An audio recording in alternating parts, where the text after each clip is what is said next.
Beautiful clubhouse. It was renovated in 2016 right here at LACC, hosting its first ever U.S. Open, and again the first in the City of Angels since Riviera in 1948 with Ben Hogan.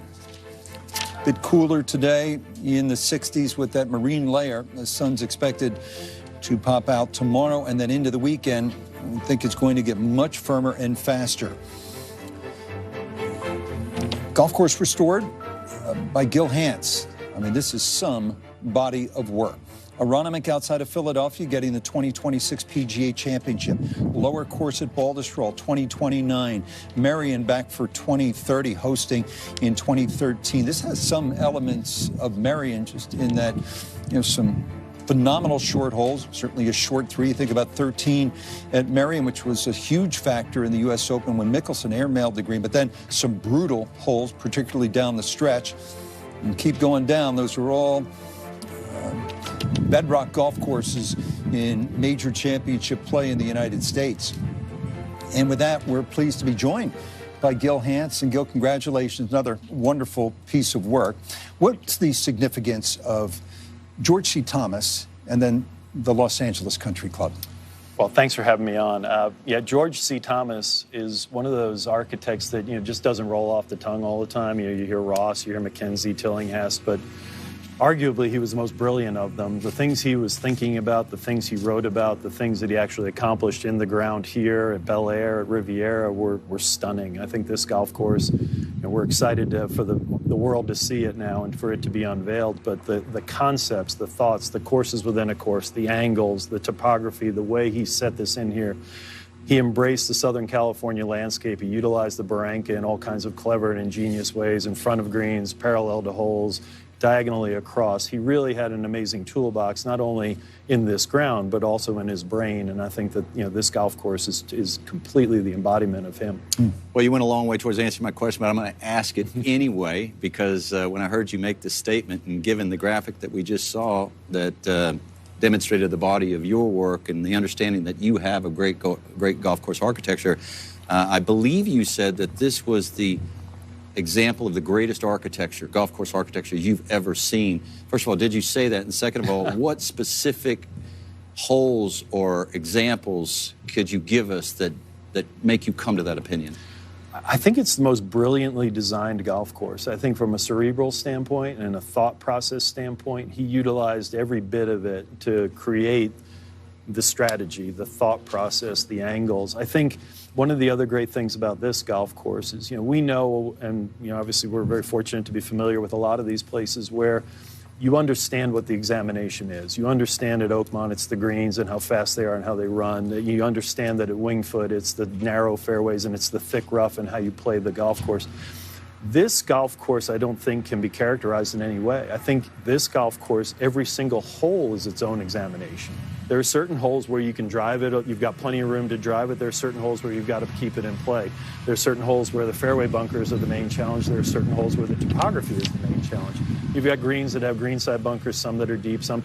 Every hole is its own distinct challenge. And I think you'd be hard-pressed to find many other golf courses, maybe Augusta National. Obviously the old course is in a class by itself that has had that much thought given to it and have been executed so brilliantly. And I think listening to you guys and what you've been talking about, I think there's multitude of golfers who have different skill sets that can win on this golf course. And I think that's a testament to his design. I want to ask you, Gil, about the bunkering.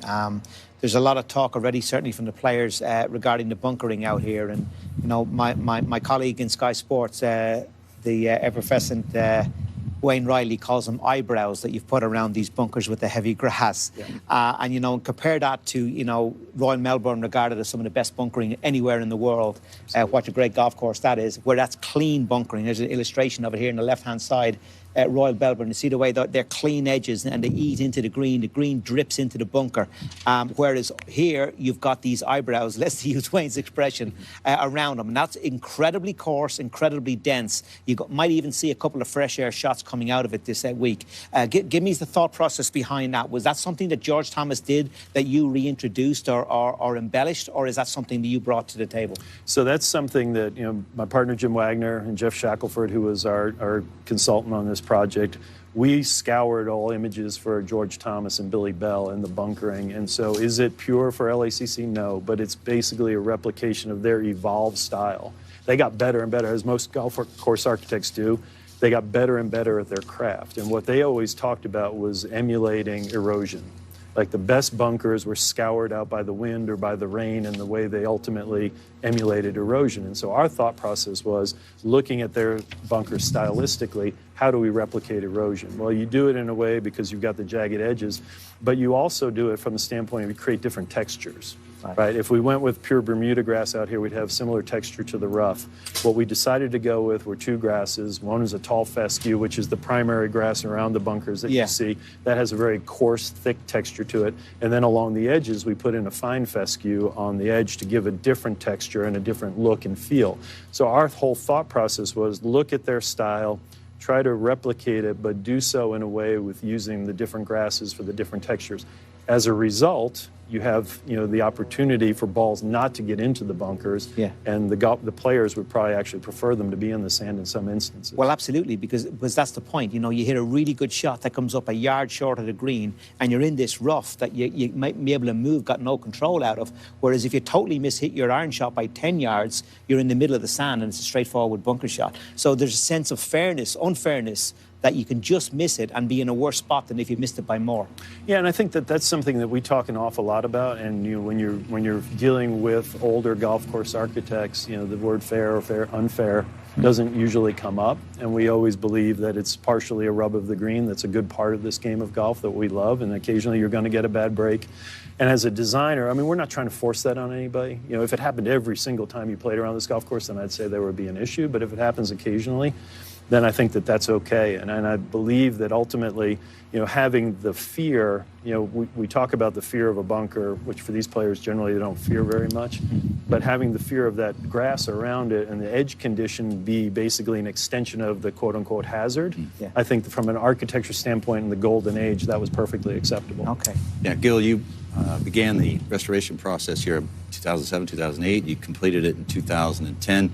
I don't need to tell you this, and I certainly don't need to tell your partner, Jeff Shackelford, this. The game at the highest level is evolving such that the professional golfers are hitting the ball vastly farther. If we take a look since 2010, and this restoration process was completed, you just see, really just focus on that middle column right there, the number of players on the PGA Tour that averaged over 300 yards total yardage. In 2010, when you completed, it was 12. In Walker Cup 2017, it was 43. And almost 100 players, as we sit here right now, are averaging over 300 yards. Of course, you see the longest hitter there. That's Rory McIlroy right now at almost 330 yards. So my question to you is, what attention have you made, or what changes have you made since 2010, since 2017, anticipating the way the professional game has evolved to this design?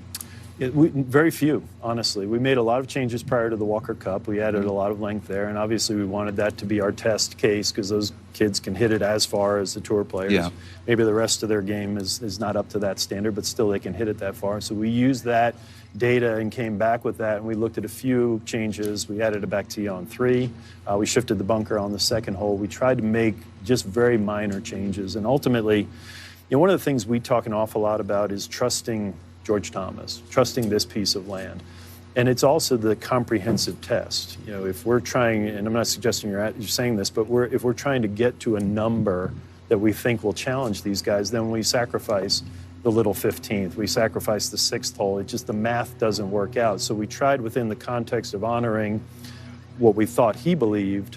17 was a tough golf hole. We put a tee back. It's a tough golf hole. So we tried to, within his framework, work within that as opposed to going out and looking for it. But you're right. It's an arms race. It's something that we hope we don't have to come back in before every Open and make alterations. Gil, very quickly, I don't have much time. Holes out here that you would consider to be among the best anywhere in the world would be? 6. Yeah, I think 6 is an amazing golf hole. I really 17 is one of the best golf holes anywhere. So I think the set of par 3s here, almost unparalleled. And winning score, you have a sense if it's firm and fast. If it's firm and fast, I think it's going to be somewhere between 6 and 9 under. Okay. Right. Gil, thank you. And Absolutely, again, guys. well done. Thank you for having me on. You're going to be a frequent guest at majors going forward.